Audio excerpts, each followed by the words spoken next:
roughly 3 billion pizzas are sold in the U.S. every year, which means that 350 slices of pizza are consumed in America every second.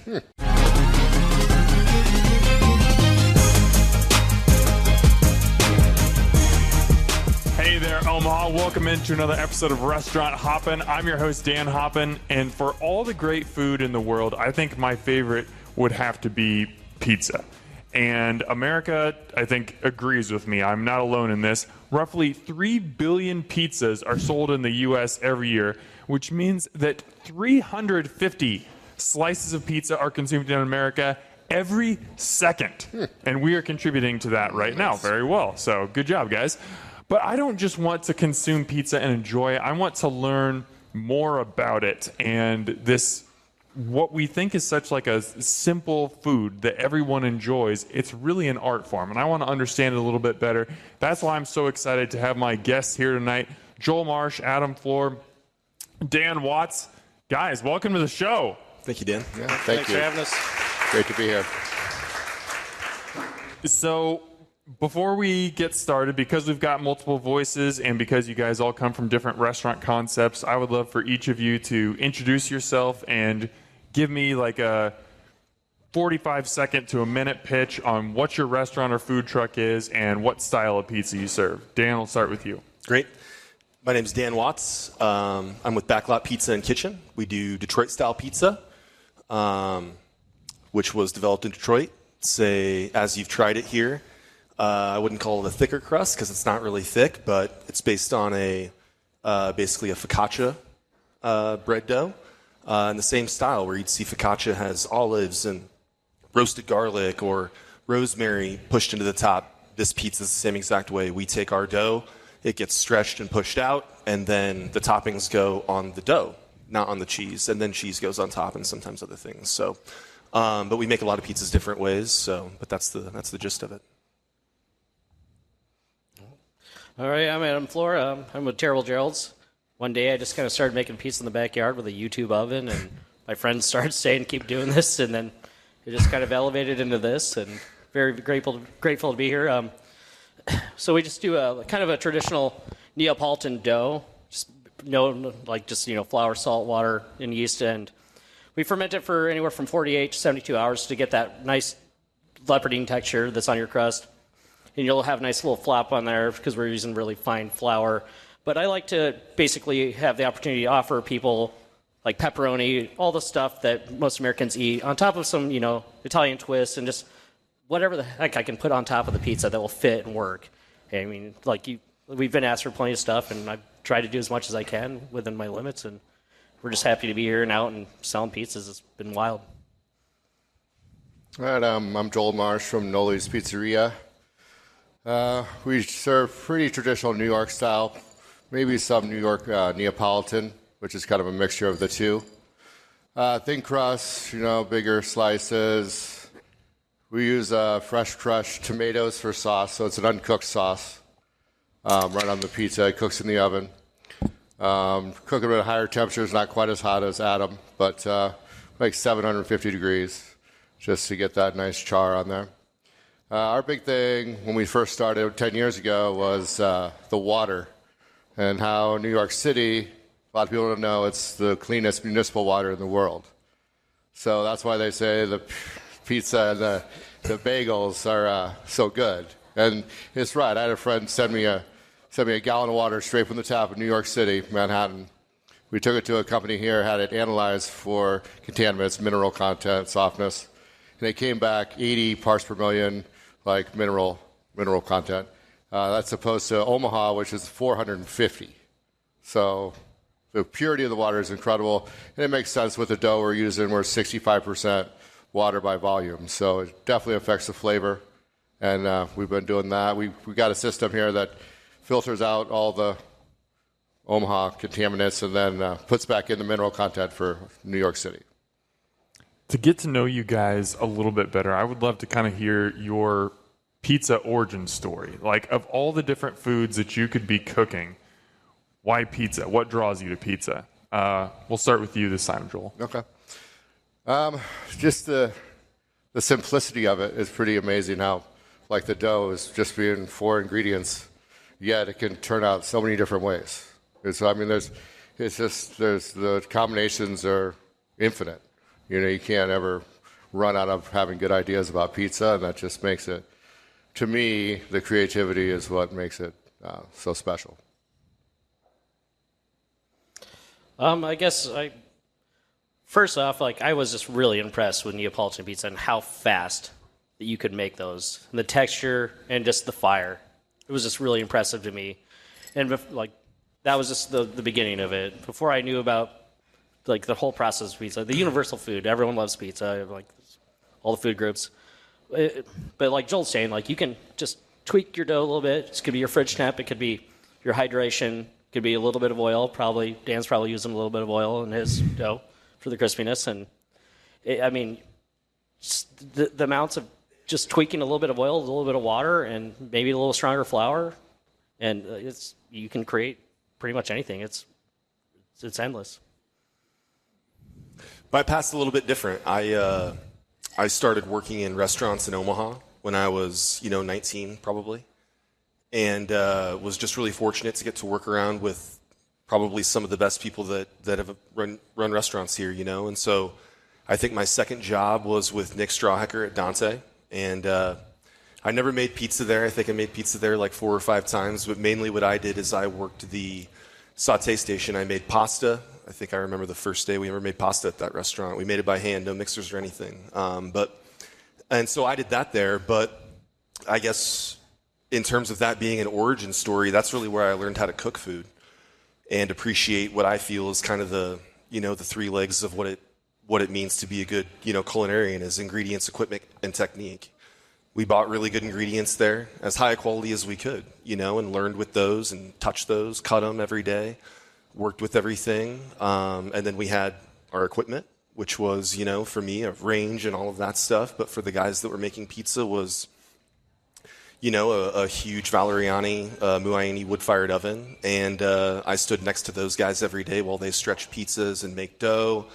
Man, we made mozzarella and stuff like that. And so in terms of learning to respect it, and I think just like you said, respect the simplicity of it, there's just nothing more simple or kind of elegant in my mind than a pizza like that, right? Just it's your ingredients, it's your equipment, your technique, and if you commit to all of that and put everything that you have into it, then you're gonna get something great from it. And I think I just kind of latched onto that and kept going. So now, what you two said kind of plays right into a question that I wanted to ask you guys. And admittedly, this is going to sound kind of weird off the bat, but I want to ask how you define pizza. What is pizza? Because a Detroit-style pizza is wildly different from a Neapolitan-style pizza, which is wildly different from a New York-style pizza, a grandma pizza.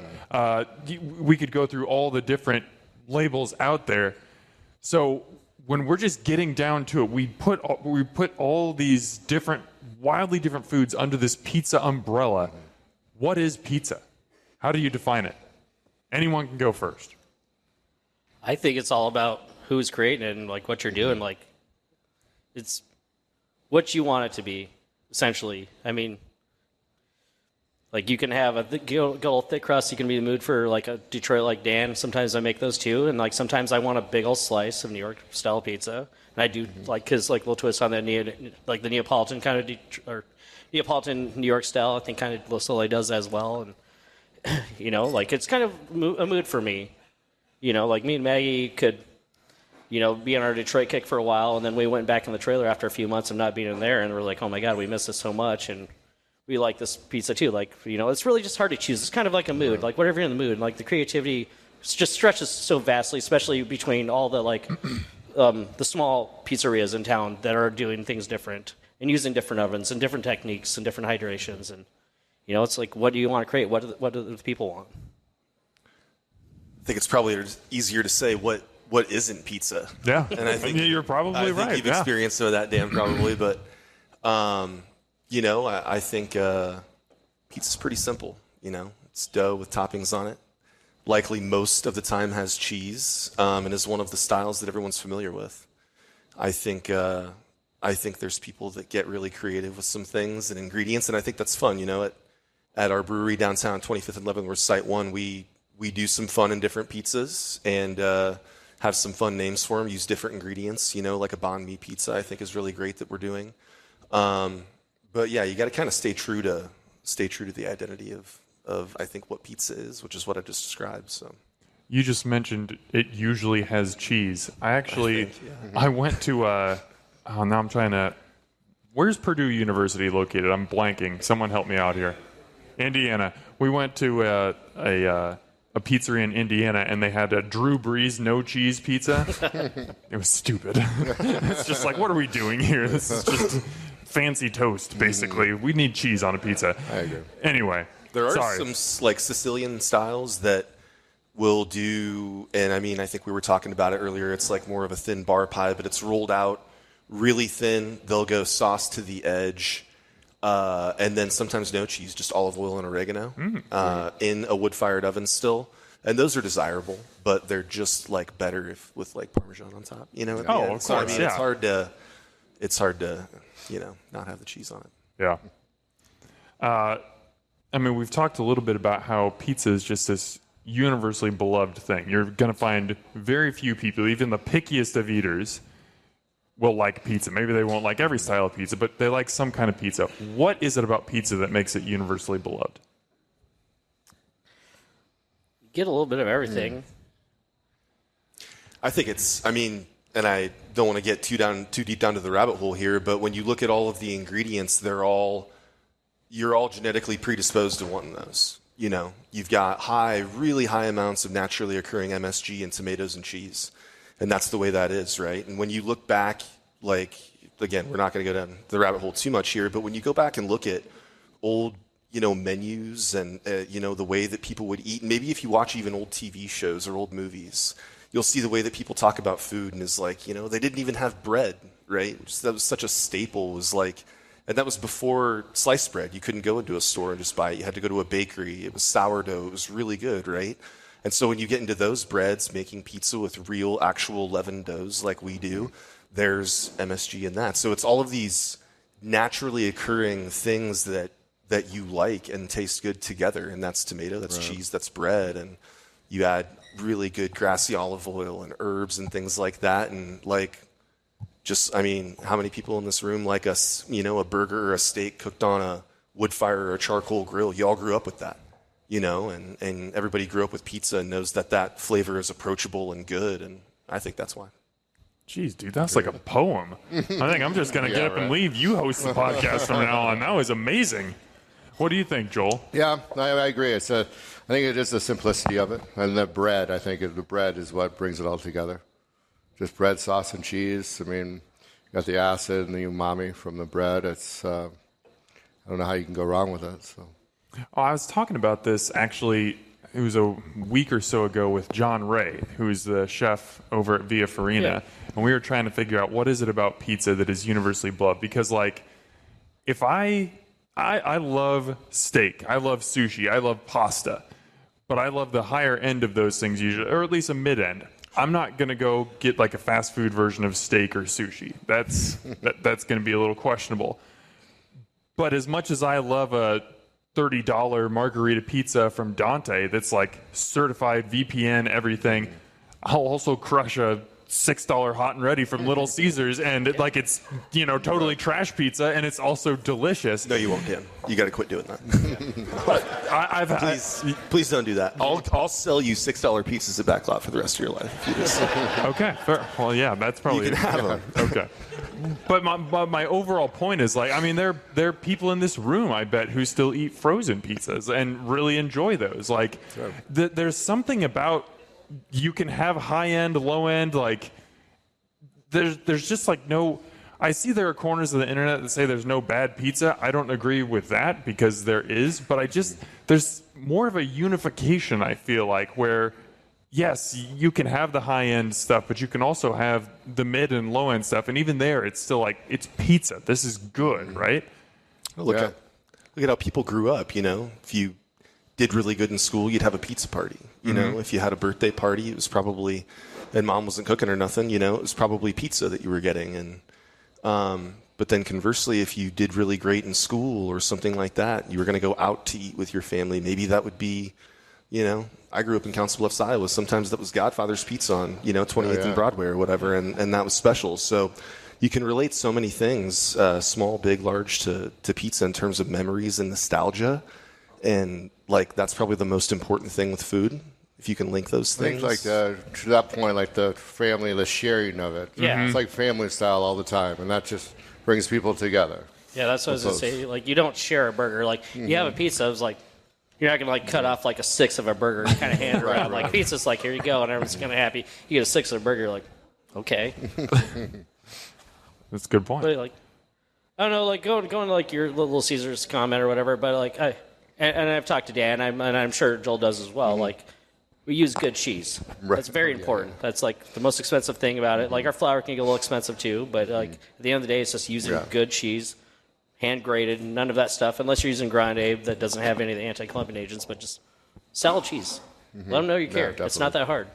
And we're all out here, small businesses trying to put out a good product, and there's other businesses selling, cheese that will last for 8 months in the fridge. Right. Yeah, quality ingredients is definitely important.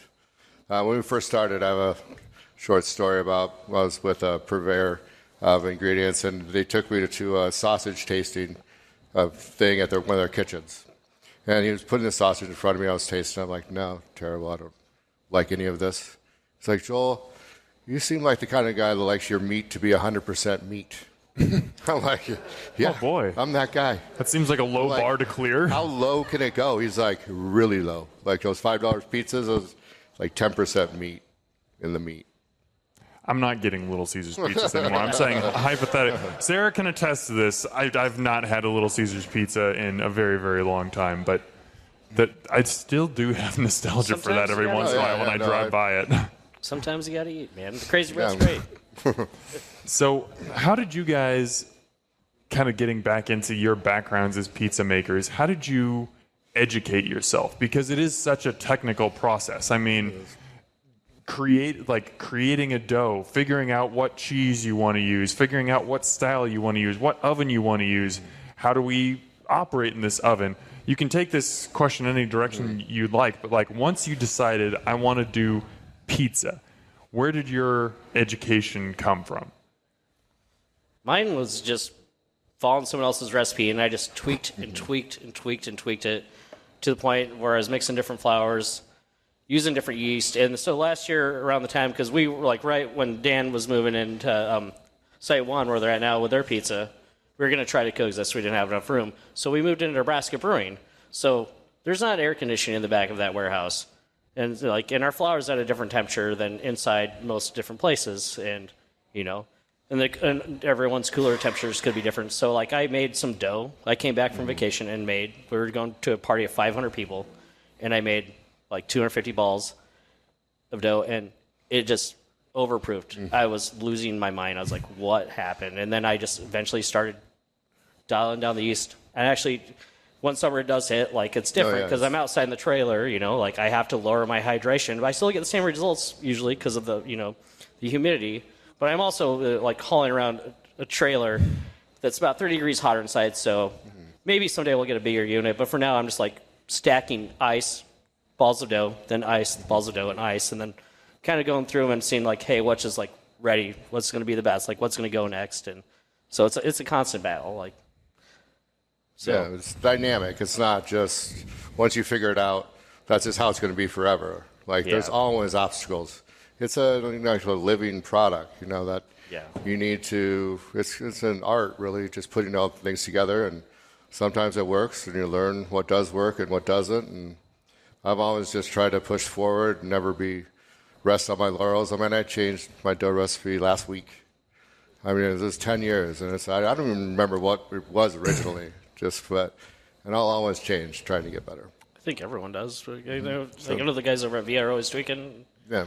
I'm sure you are too. I know Brett down at Izzy's. That dude is tweaking his dough every other day. Yeah. He's never satisfied. Because if you are, what's the point, really? It's you always get better. We're always driving to get better. That's the great the great thing about some of these small businesses like us, all three of us, and then like Izzy's and Virtuoso and Dolomiti and Dante, like the chefs are always there, the owners are always there. Like they're like the dough is most likely going to be good most of the time, like all the time. Like we're trying as hard as we can, just get better and elevate it. I mean, there's a lot of competition, and I think most of the pizzerias around here get along pretty well and whatnot. But like, it's always just trying to get it better. Like it's like food's grown a lot, especially in like the last 10, 20 years. Everyone's trying to elevate. When we started, I guess, concepting for what we wanted to do, of course, this is Bill and Colleen Barstow over here. They're the folks that are, they're from Detroit. I think Colleen's from Redford, Michigan. Is that correct?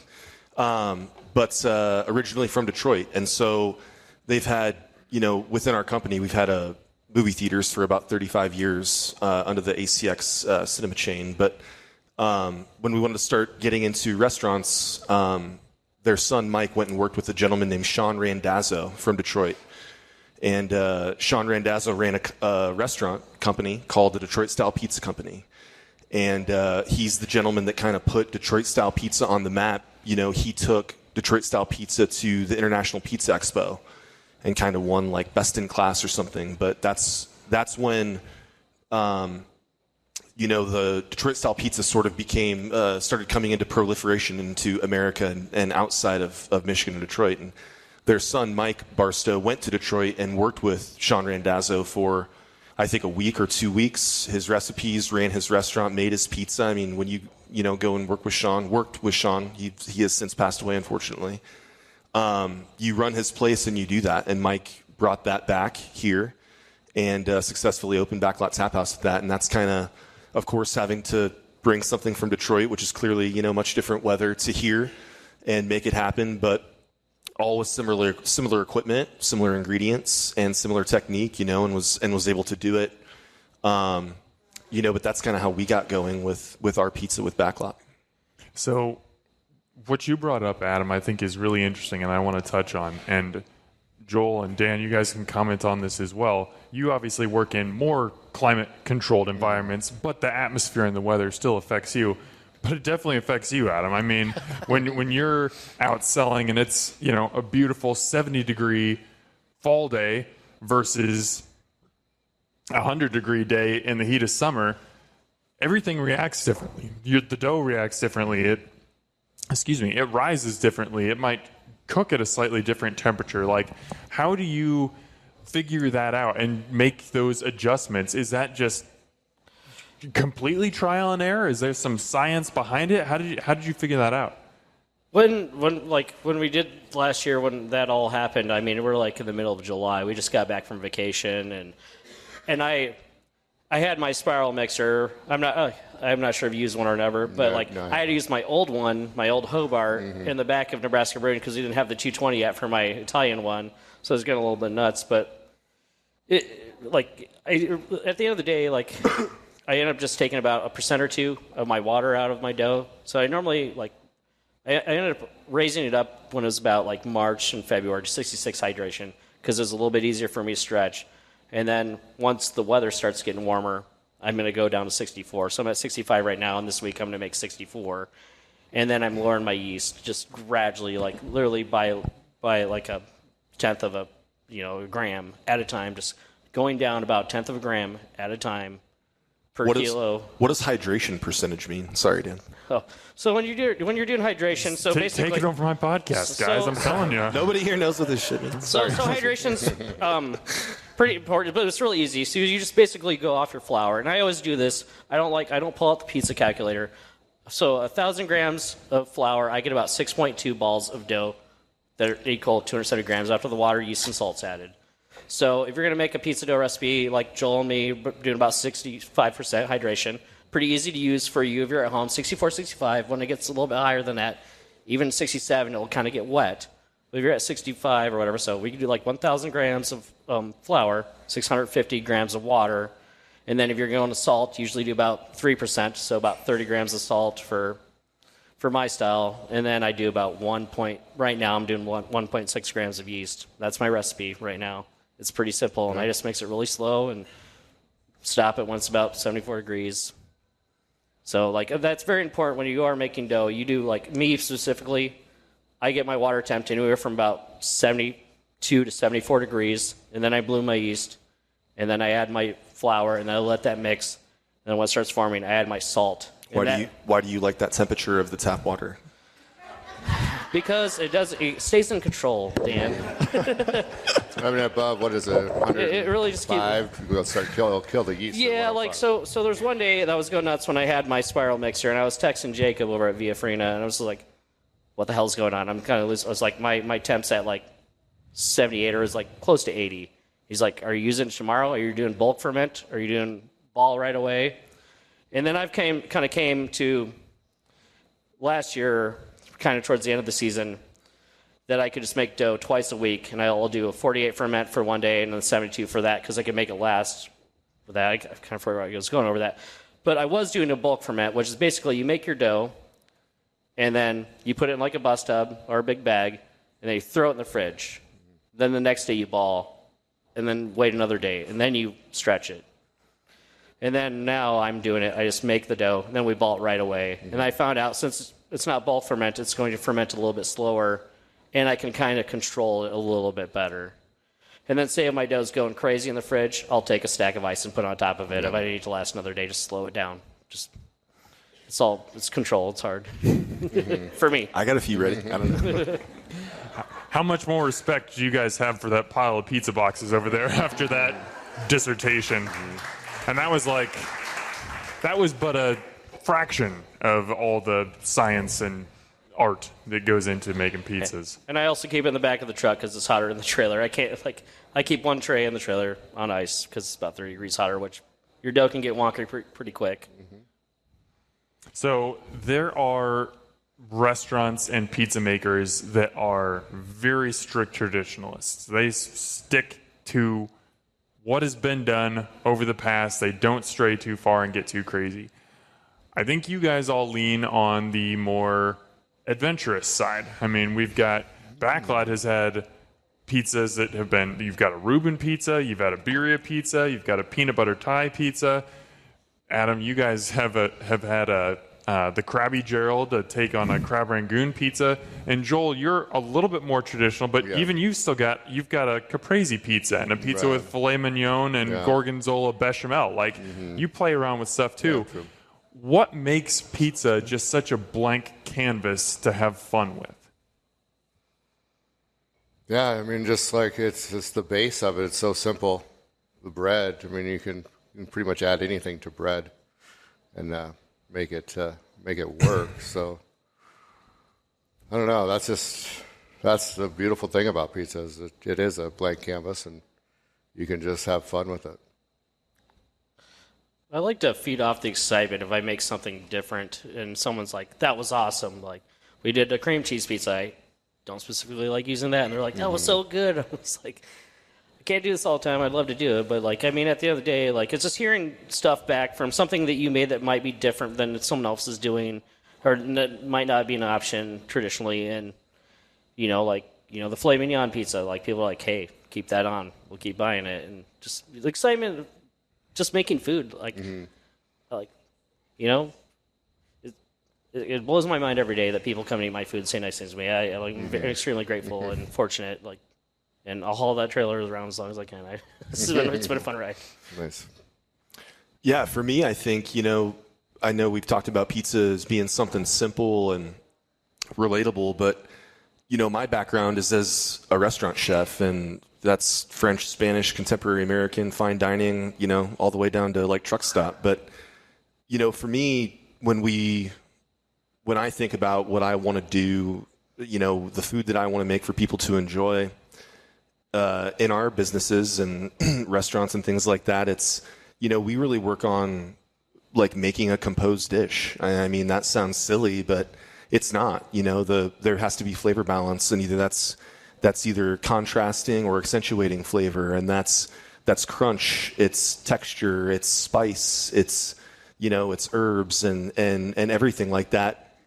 Everything in balance, even though it's on a pizza, like if you do it right, is spectacular, and you can have just as much pride in making a wonderful pizza as you do a fine dining dish in any restaurant. And just like he said, like steak and blue cheese is good, and it's great on pizza too. And you can still make that elegant and still use high quality ingredients and deliver something that is satisfying to a table of two, doing a romantic dinner, or a table of 200, right? Doing a huge party. And I think that for us, when we come up with pizzas, we'll either do that in more of the traditionalist sense, is like, let's, think of the ingredients, equipment, technique. Maybe that's probably a little bit more leans traditional Italian.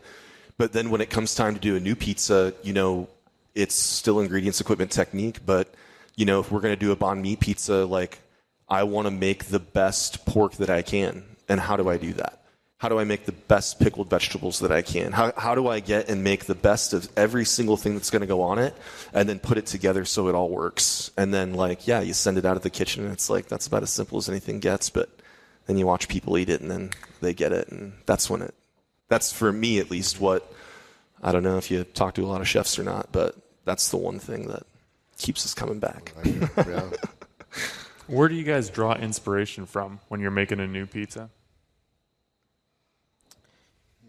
Could be anything, man. Like, I put shredded beef jerky on a pizza for a while. It's been a while since I made that. And I don't want to know where that inspiration was. no, it was back in the day, like when we were in the backyard with the crazy YouTube pizza oven. I had some homemade beef jerky, and I was like, I'm gonna throw this thing in a coffee grinder, and I'm gonna sprinkle it over some pizza with some barbecue sauce and fried onions. Like the beef jerky chew. Pretty you much, can buy? pretty much, yeah. No, I just made made a beef jerky recipe. Kind of like Wild Bill's, like if you're at the gas station and you get the tongs and pull that out, like a nice, dry, salty thing, and you just powdered, and people are like, what the hell is this? It's been a while. It just takes a long time to make beef jerky, and it's, it didn't sell well, but everyone really liked it. I mean, except for Margaret over back there, my wife, but she's like, I don't know why you keep doing this. Like, I don't know why either, but people liked it, and you do anything with pizza, really. I made a Reuben pizza on Neapolitan dough. It's like that thin, that's piled that high. It's crazy. Sometimes to see if I can get away with it. I'm gonna be honest with you. Like, can I get away with this? Right. Can I do this? Yeah, speaking to that DiManzo, my filet pizza, I remember it was right before we opened in Blackstone 10 years ago, and I went to Mantra, and I had their mussels that night, and they have gorgonzola cream sauce with their mussels. Then I had a dream that night about this pizza with the filet, and then she came from that experience. So from there, that flavor profile they had on there in their mussels, and they go pretty good with steak on a pizza. Yeah. Yeah. For me, I don't know. I guess I've worked in so many different types of restaurants in different cities and different people, different cultures of people from really all over the world. And, like I said, if a pizza is just a really great composed dish that you've put everything you have into, those are all the things I think about, all those past experiences. And don't get it twisted. Like there are times, you go out and talk to more chefs. I really encourage you to. But there are times where I'm not inspired at all. It's very difficult, very, very difficult to come up with new ideas and all of that. The creativity and the inspiration will come in waves. Sometimes it's breakers and sometimes it's tsunamis. And you got to grab onto that when it comes and pour everything you have into it. Because you can't create waves, you can't create tsunamis. They just happen. And so for me, I don't know, the other day, I've got a huge bookshelf of cookbooks that I've acquired over, 16 years. And I pulled out Franklin Smoke. I pulled out by Aaron Franklin out of Austin, Texas, Momofuku by David Chang, and the French Laundry Cookbook, which all three of those things are really not even similar whatsoever. But somewhere in there, and it's an idea out here, and I don't know what it is yet. I can't touch it. I don't know what it is, but somewhere in there, parts of those. And watching, I love watching cooking shows. I used to hate it for a while. This is the inspirational breakers coming in. But I've been watching lately, like Mexico, the original Mexico One Plate at a Time with Rick Bayless. If you've never seen that, stunning, absolutely amazing. There's a show called Cooking with Master Chefs that Julia Child did that was outside of her normal show. I watch old episodes of that, and just you can take little pieces of inspiration here and there, and even if it's the way that you wrap something or the way that you hold it or whatever that may be, just pull from all those techniques, and then boom, it all goes together. and it's greater than the sum of its parts, and no one else can create it because they didn't do your process on the way. But even though it's pizza, that's how it goes. So obviously it's really fun to create and get excited when, like you said, that when the inspiration is really high and when you're feeling it, when you're having dreams about putting dishes onto a pizza and they work. What do you guys do when the inspiration's down here? And it's just like, I feel like it's just dry in my brain. I don't have ideas. I'm not feeling, we all know what it feels like to not be creative. That does run hot and cold. What do you do when it's down here? How do you get yourself fired up? I kind of delve back into just the process of it, of making what you have there perfection and just striving to make it better and better, even if you're not coming up with a grand idea of new pizza or something, but just nailing the process and trying to figure out how to make it better. I agree with those guys both 1,000%, especially Dan. Like, it can be very crippling trying to be like, hey, Maggie's like sometimes like, hey, like, what are you gonna do? And I'm like, I don't know. And at one point in time, we were working on the Detroit because it was getting, a few of you guys know I was making Detroit for a little bit at Nebraska Brewing, just doing some pop-ups. And at that point in time, I was trying to harvest all the cheeses that I need and, fighting with, food distributors, which is a thing. Sometimes, it's not all just making pizzas. I wish it just was. But, it is hard to really just kind of put all that stuff together sometimes. I do like pulling out the Flavor Bible or watching, a show like Chopped. Like, all right, I have this. What can I do with this? One day, a few years ago when Tim Aids was getting ready to launch Noli, and he's just like, hey, you want to come over to the Bull Moose and do a Cinco de Mayo pop-up with me? I was like, hell yes, I want to do, the elote pizza. And he was doing a chorizo one. So I was sitting there with Maggie. I was like, I really just want to incorporate Takis in this somehow. I was like, I'm going to. And I said, screw it. And I just threw the Takis in the blender, and I made a Taki crema that day. And I didn't tell anybody that there was Takis in it. It was just like this pink, crema sauce we put on top of the pizza. And everyone said really nice things. It was kind of crazy. I was like, she's like, I don't know how you keep doing this. I don't know. I don't know either. And it's, if you don't know, you're like, maybe you can throw out, maybe it won't be hit, maybe it will. And that, at the end of the day, you keep trying to make the good stuff. I do like pulling out the Flavor Bible, be like, hey, I have these things. What goes with this? Is this, approachable? Is this, and you got to think about food costs as well. Like, can I sell 10 of these pieces as a special? I usually want to sell about 10 of them. If I'm going to throw all that effort into it. Because we aren't high volume. Like, we go out there and try to get rid of our stuff in about 3 to 4 hours. And then we're downtown, we're in for a longer stretch. But at the end of the day, if you sell, 60 pizzas, I sell 5 specials, you put all the effort into it. You want people to eat your specials. You want to be different. You want to have all these options. And you want to be great. And it's not always easy. It can be crippling.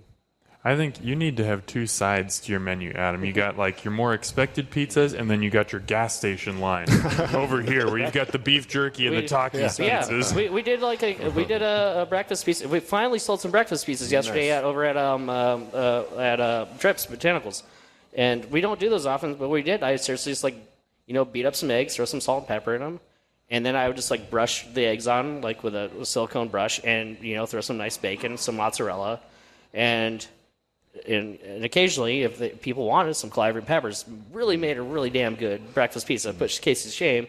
And it's like, we have this, buy it. And people, I just want a pepperoni. And it's like, thank you for the sale. Thank you for helping us go through another day. And at the end of the day, you got to appreciate that. For sure. It's really hard selling what you come up with to the public. Yeah. I have trouble with that. It could be the best thing ever. Yeah, you might sell 5, you might sell 20. You're like, oh crap, I need to go get more jalapenos. About the speed this week. So tell me a little bit more about that. When you get really excited and you come up with this new pizza and it's not selling as well, but you're just like, I know this is really good. How do you get people to buy it? What do you do to try and get it out there more so more people try it? Ultimately, you get that word of mouth. You get people going online and goobers like me writing about it. What do you do to push the new stuff forward? Sorry, Dan. Yeah. Just, You're good. I wish I knew. I don't just know, keep like, it going. Yeah. So back when we were at Site 1 selling pizzas, like before these guys moved in, these guys are great, by the way, Bill and everyone. So we had Riley, the bartender, and she was having a surprise birthday party for her husband, or not her husband, her boyfriend. And she's like, "Can you please make me a buffalo chicken pizza?" And I'm like, "Okay." So we did it, and then it was our special for like 8, 9, 10 months. And I can't always get the chicken that I want in, and so it's always a special. But like it just kind of came out of nowhere. And then people were like, "This is so damn good," and I was like, I just kind of threw it together. I was like, "Should I put marinara on this? Should I just put buffalo? Like, what should I do?" And Maggie's like, "I don't know." So I just put my buffalo sauce on it and like brushed it on the silicone brush. Topped it off like a normal pizza, and I put a little extra Parmesan because I think that like kind of goes well, like a buffalo pizza. And like you never know what people want. Like at the end of the day, people want pepperoni, but some people want a little, people want a little different. And we've been parking downtown in the old market quite a bit, and me and Maggie used to both work for Maven Social, so they own like Berry and Rye, Via Farina, La Colono. So like we'll do some trades with those guys, and we'll talk to Luke Edson. I don't know if you guys are familiar with him over at Berry and Rye, just cocktail genius, does weird things. So always kind of give you input and like says nice things to you, and those guys always are all like, "What's He's special?" been there for forever. Yeah, he is Barry Rye as far as I'm concerned. But yeah, and they're always just like, Lotto's wants the cheesy does it. You better like. I was like, all right, and it's, people say things, we'll try to do it. You do hear a lot of things. A lot of people be like, you should do this, you should do that, and a lot of times, I'll be honest, like, we don't necessarily want to hear that. Like, just come try our pizza. I always say I could do that. Yeah. You're right. You're right. I could. Yeah. And we could. And at the end of the day, like, will we sell it? Can we do it fast? Can we, like, get it to the customer fast enough? Because we're in the trailer. We try to push them out really fast. That's all we do. We don't have any alcohol sales. We don't have anything else. We don't have the ability. Like, we have the ability to do gluten-free. Like, if I put a freezer in there somehow and then blew all the flour out of the way, but at the end of the day, we sell, glutinous, cheesy pizza. We don't really do vegan. We don't do gluten-free. It's just pizza. I mean, we're grateful that we can keep doing it. It's not that easy. So, I want to talk about, can we take pizza too far?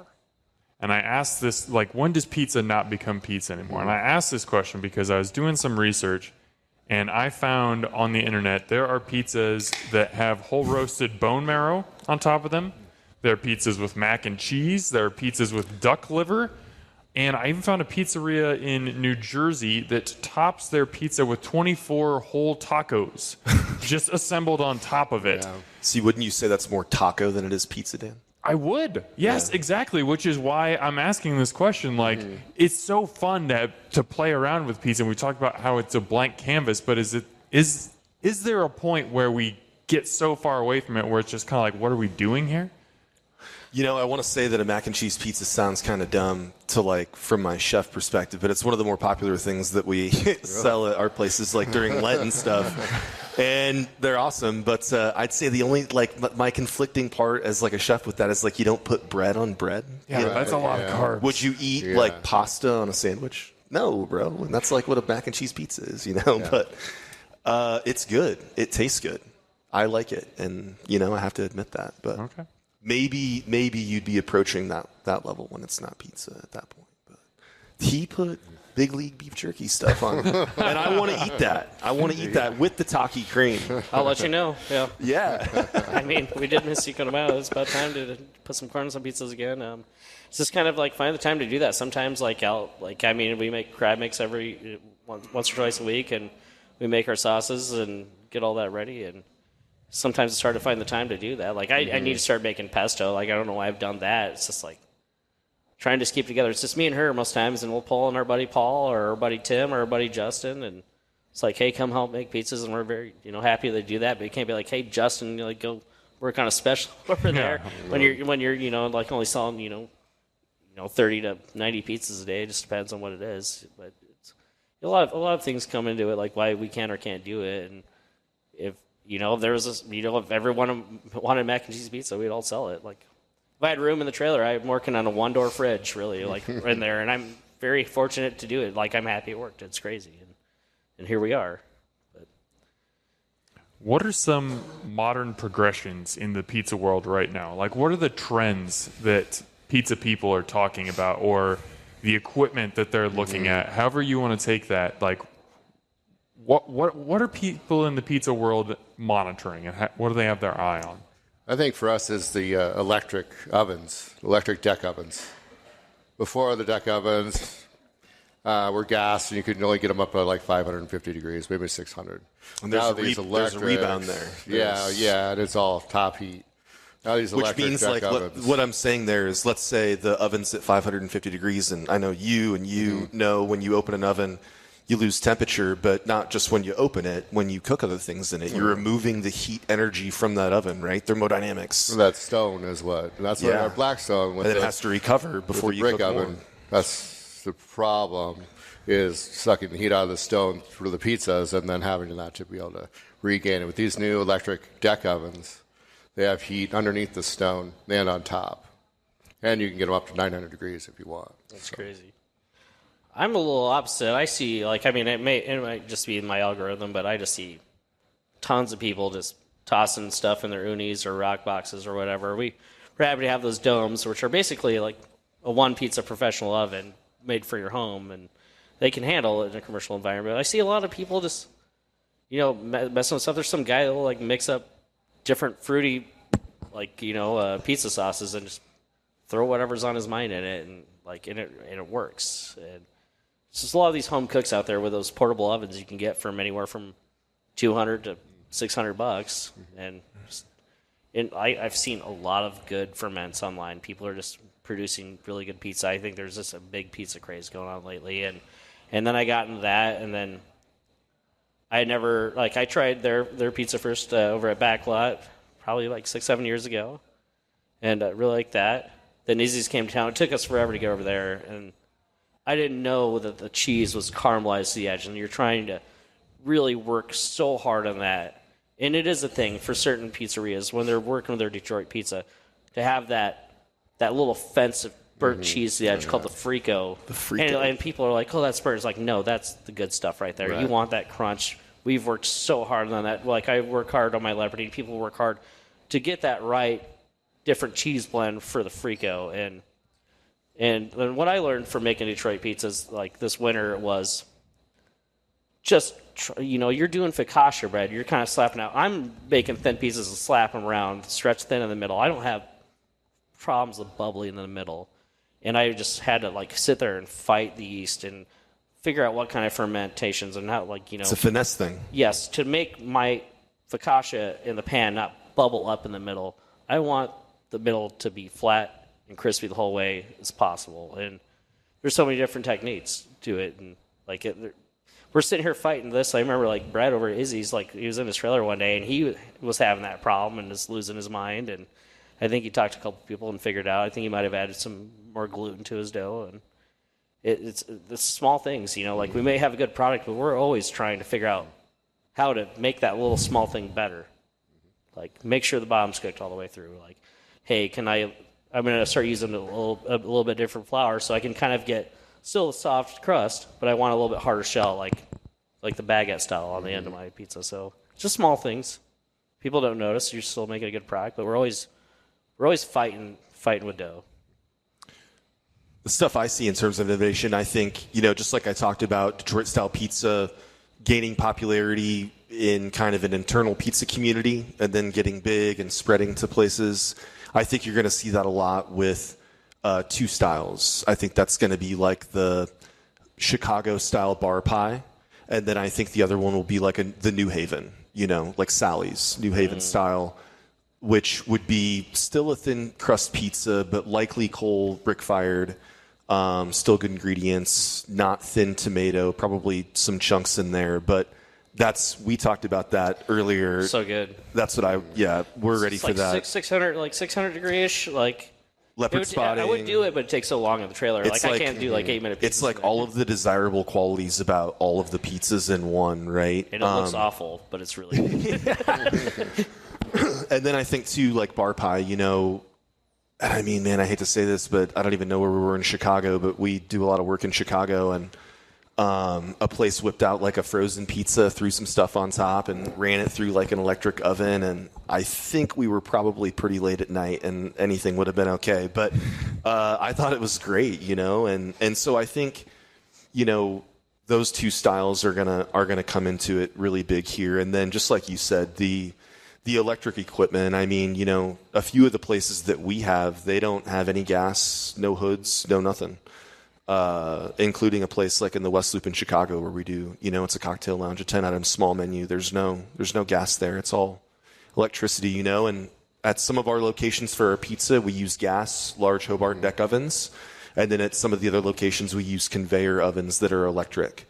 And that may seem like weird to people, but let me explain that. A conveyor oven, it cooks pizzas on a conveyor, but it's really it's an impingement system. Impingement heat means it's blowing direct heat from top and bottom.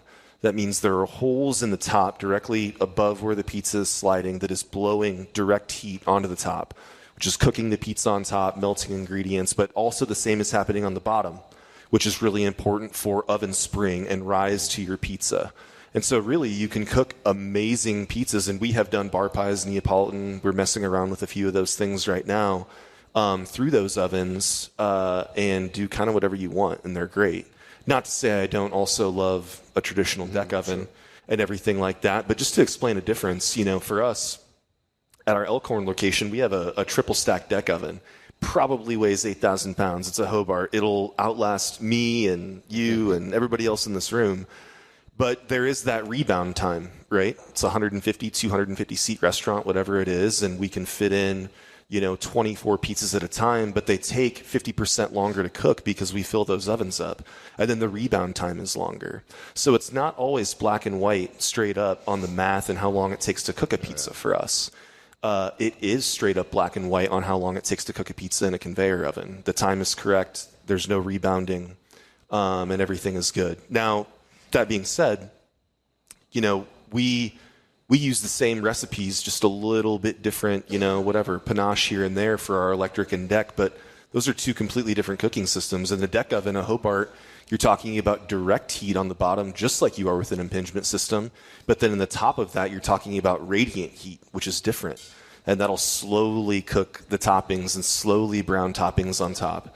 And so, for us, we're cooking in multiple different types of electric ovens and gas ovens. The recipe's all the same. It's just maybe a little bit of different kind of technique in what we do. But I would say that's the innovation would be, to put a hood system in a restaurant now, it's probably... It's ridiculous. I don't know. It's probably $2,000 a foot. If I want to put in an 8-foot hood, $3,000 a foot, $25,000 plus your gas lines, plus all your equipment, which is now literally double the cost of what it used to be. Ansel system? That's like $1,000 a foot. All that awesome stuff, and everything like that. And I think we figured out we can be super happy without all that. You know what I mean? So, and still make really great food.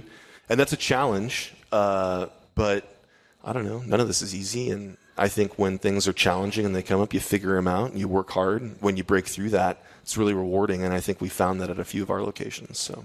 You definitely figured that over at Site 1. Like, you're like, hey, you want to come check out what the kitchen looks like now? And they have, like, this little conveyor oven that costs a ton of money, I'm sure. But, like, you don't need a hood for it. So it's all in there because, like, that's an old building that you can't, like, it's a historical building that you can't, like, have the ventilation put through. Like, you can't have a hood there. So he just has, like, or pay $100,000. Yeah, exactly. Yeah. So do you want pizza, or do you want to lose $100,000? Right. Like, I think I can make pizza without that. So you figured out how to do it, and just kind of like when I saw this, guy from Peddling Pizzas out in the UK have two of those domes just straight up shimmying out there. I called the health department after I saw them. Like, can I do this in Nebraska? And he's like, yeah, you just can't go to Lincoln or Grand Island. And it's just specifically because of the draw. Yeah, because I don't need a hood. And I mean, I'm not sure what would technically need a hood for, like, a food truck here. Probably like a fryer and a flat top, but I mean, it works, and we can make pizza. We figured out how to make pizza without having to spend extreme amounts of money on all the equipment necessary. And in the end, it just ended up me being in a trailer. But I'm more than happy to do it. It's because I can. I'm happy to be out there making pizza, and do it the way that we do. Before we get out of here, I want to ask you guys about Omaha's pizza scene as a whole, because I noticed something when I was looking at thinking about my list of my favorite pizzerias the other day, and there are some that have been around for a long. What is it, Dan? What's the list? I'm getting there. If you let me host my podcast, there are the Dantes and the Nolis and the Virtuosos that have been around for over a decade. There's La Casa that's been around since the beginning of time. But then I was really looking at the rest of the list, and this doesn't apply to all of them, but it's Backlot, Dolomiti, Lyle's, Izzy's, Terrible Gerald's, Moots, Tiny's. These are all places, concepts that have started within the last 5-6 years. A lot of those within the last 2. Why is that? Like, is Omaha having a pizza moment right now? What's going on? Someone had to do it. Well, you look at Moots. He was in a van with 2 Gosneys. Someone had to do it. I moved to Omaha. Like, I think I've been here for about 18 years now, but I mean, for a long while. And I'm from Sioux City, and I was like, man, I need some of that conveyor belt pizza, which, I mean, it's not bad, but. And then, like, Pizza Shop was good. And then Virtuoso, like, Dante was there. Dante's been there for a long time, and they were, like, kind of your quintessential, like, we are just taking care of, like, our dough and putting good ingredients on there. And there was really no one else like them. And then I'm not sure who came next. You're pretty close after that. Yeah. And then them, and then, Virtuoso came on, and, like, they're all making great pizza. But, like, before that, there wasn't much, like. Yeah. I started our restaurant because I wanted really good New York style pizza. We had Frank's at the time; they were amazing. Yeah, I forgot. But I couldn't find what I wanted. Like Frank's. It's really good. But there's a lot of pizza now. Definitely. Yeah. I don't know. Yeah. I don't know. It's a wonderful question. I mean, yeah. Yeah, Izzy's just came out of nowhere. We kind of came out of nowhere, and someone had to do it. I just enjoyed doing it. I think it probably has to do with the fact that it's a bit lower of a cost thing to get into. And then, just like you said, with the amount of popularity that you see on YouTube, you can see guys making really advanced like dough processes and then cranking out incredible pizzas out of their backyards and stuff. And I think that's I think if you look at like even barbecue a couple of years ago, like the first time that Aaron Franklin became popular and was number 1 on the Texas Monthly Top 50.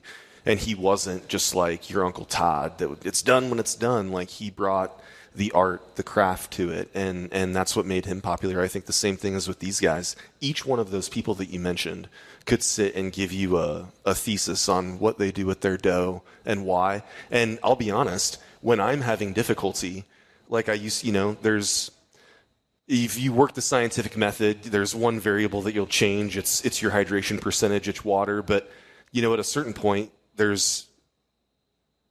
don't want to, continue to fail, right? So I'll call David at, Virtuoso. I'll call Colin at Moots. I'll call all of those guys that you just mentioned and say, man, this is what I'm doing. This is what's happening, and I don't get it.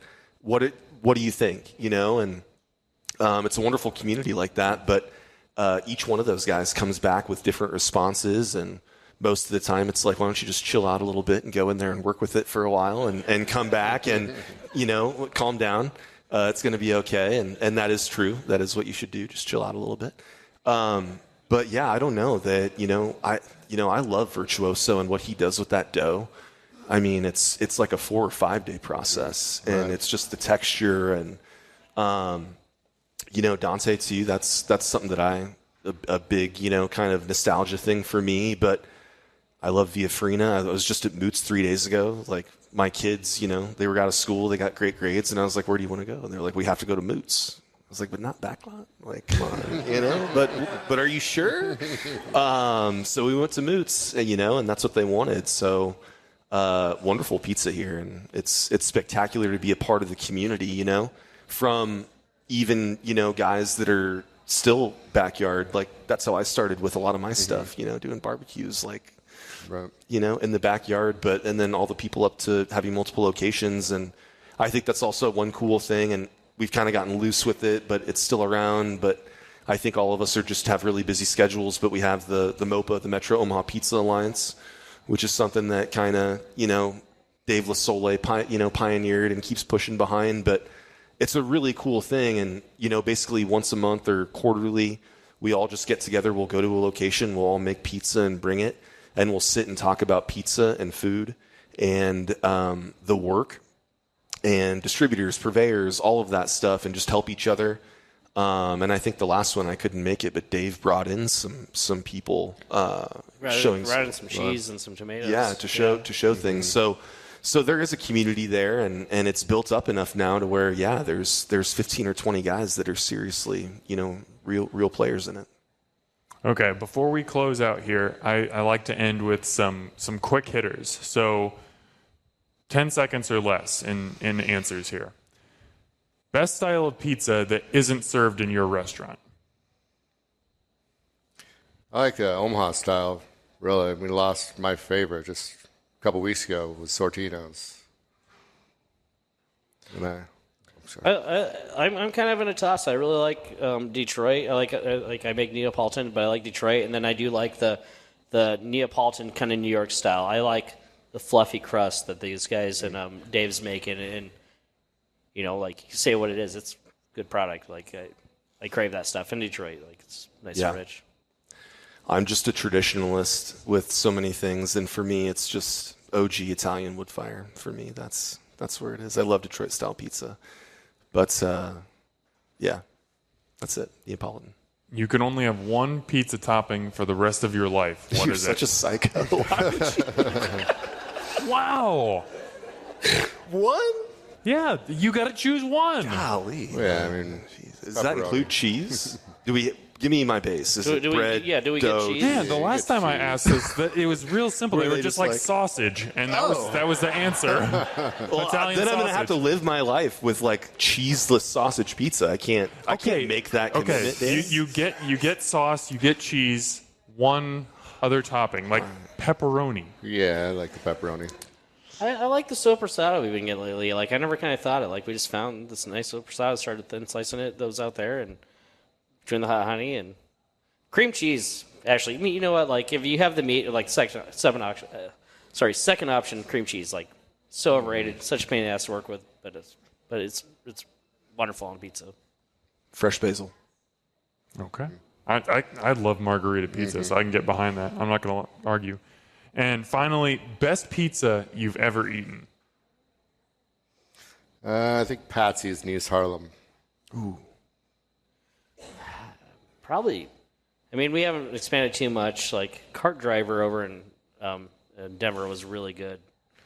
Neapolitan style, pretty close to this Cart Driver, yeah. And they're built out of storage units or whatever, the storage cutting it. Wow. Yeah. I would say Pizzeria Bianco, Phoenix, Arizona. Chris Bianco. Not even close. Yeah. Fantastic place. Well, I just want to thank you so much, guys. I mean, like we talked about, pizza is so fun, even if you don't understand it at all. It's delicious. You kind of went into some of the history of why, but it's an inherently beloved food. But when you really talk about it, you talk about the hydration levels, the ferment. There's so much that goes into it that I think most people don't understand. And I appreciate you guys. I know we could do this for hours and hours, but I appreciate you guys pulling back the curtain at least a little bit and helping us get some understanding on exactly why we love this food so much. So thank you guys for coming out and making this happen tonight. We really appreciate you. Thanks for having us, Dan. Thanks for everything you do. Yeah, Dan, we want to thank you, man. I think so many of us that are in restaurants and stuff, we don't, it's not a glory job. That's not why we're doing it. But we just want an opportunity to get out and tell our story and bring identity to what we do. And I think you do that, man. So thank you so much. Yeah, you work a lot harder than most people know us to. Oh, well, thank you. No, we appreciate you, everything you do, and having us here and taking your time to do it. For real, you mean a lot. The Hoppen Effect's real. It is. Okay. We've talked to a lot of people. The Hoppen Effect's real. Stop. If my head gets too big, the headset's not going to fit on here, so you got to be careful. But we'll stuck you in the trailer. Thank you for the kind words, guys. And Omaha, as always, thanks for eating with us.